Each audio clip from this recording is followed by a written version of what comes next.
So for 40 years, Mitch McConnell has held the U.S. Senate seat in Kentucky, but next year will be his last in the Senate. And the race is on for his open seat.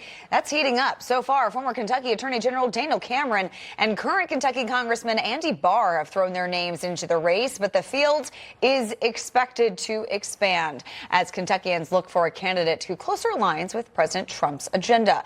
Joining us now for more on this is former Kentucky Attorney General and U.S. Senate candidate Daniel Cameron. Great to see you this morning, Daniel. So on the Republican side, the race to be the next Kentucky senator, currently between you and Congressman Andy Barr. But again, we expect that field to expand. Why are you the best candidate?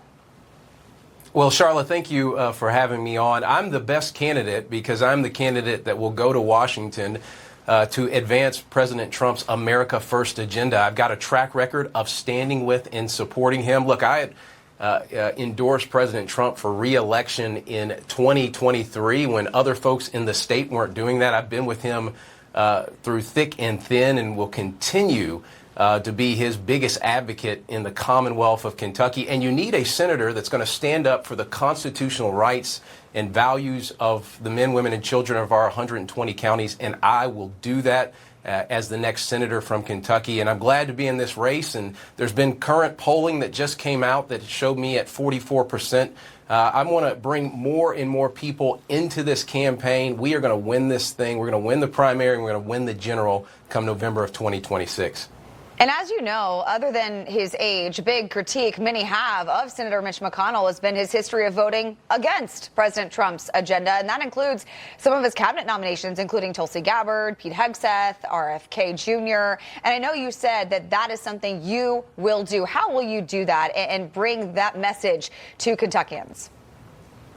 Well, first, it's about standing up for President Trump's agenda. Let's look at the first 100 days. I mean, here is a president that has brought $5 trillion in investment to this country. That means thousands of jobs to good, hardworking Americans.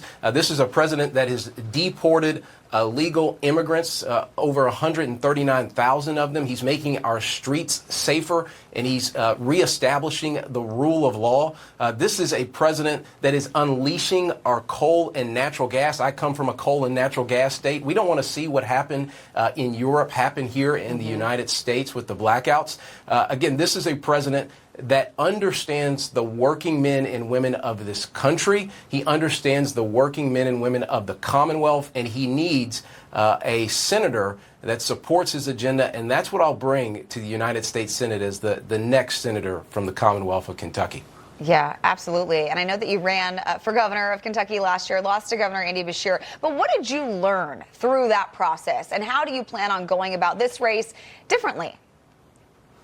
Look, I plan to be everywhere in the Commonwealth, talking to as many people as I can, getting on every venue and forum that I can be in to share the message. This is a race about our future. My wife, Mackenzie, and I have 2 boys. We believe wholeheartedly in a country that is based on merit, excellence, and intelligence and integrity, not DEI, which has been weaponized by the left to divide this country. We need leadership from Kentucky that is committed to making sure that we have a secure border. As the Attorney General, I fought against the drug epidemic and know that if you have a porous southern border, it will hurt the people in the Commonwealth. And you also need leadership from the Commonwealth and from our great state that recognizes that you got to have an economy that works for every single American. And that's what President Trump is trying to do right now in renegotiating trade deals. Let's get also the tax cuts. Let's have those permanent so that more Americans have more money in their pocket to buy groceries and to take care of their families.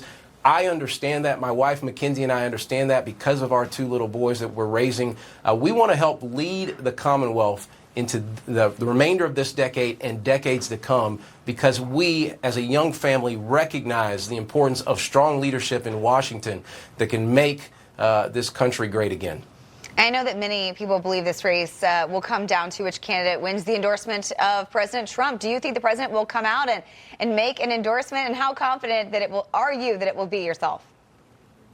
Well, poll after poll has showed that I'm leading the field by significant margins. The most recent poll that came out has me up by 26 points against Andy Barr. That's going to continue to grow as we continue to share our message across our 120 counties, and as we continue to talk about fighting for our farmers and fighting for our coal and natural gas industry and ensuring that we reinforce the law and order message that President Trump has shared. That's going to continue to grow, and President Trump likes to pick folks that are doing well, that have robust campaigns, and I'm hopeful to earn his endorsement again. Again, I've been with him from the very beginning and will continue to fight alongside him to usher in this golden age here in the United States. And we just have about 15 seconds, but there's another big race going on in Kentucky this weekend. The Kentucky Derby takes place on Saturday. Do you have a pick for us?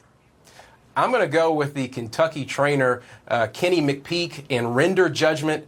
Kenny McPeek, actually as trainer last year, won with Mystic Dan. I'm hopeful that he can pull it off again with Render Judgment coming from the 15 spot. Perfect. And Render Judgment also owned partly by the late Toby Keith. So, yes, I love that as well. All right, Daniel Cameron, thank you so much. Appreciate you. Good luck to you.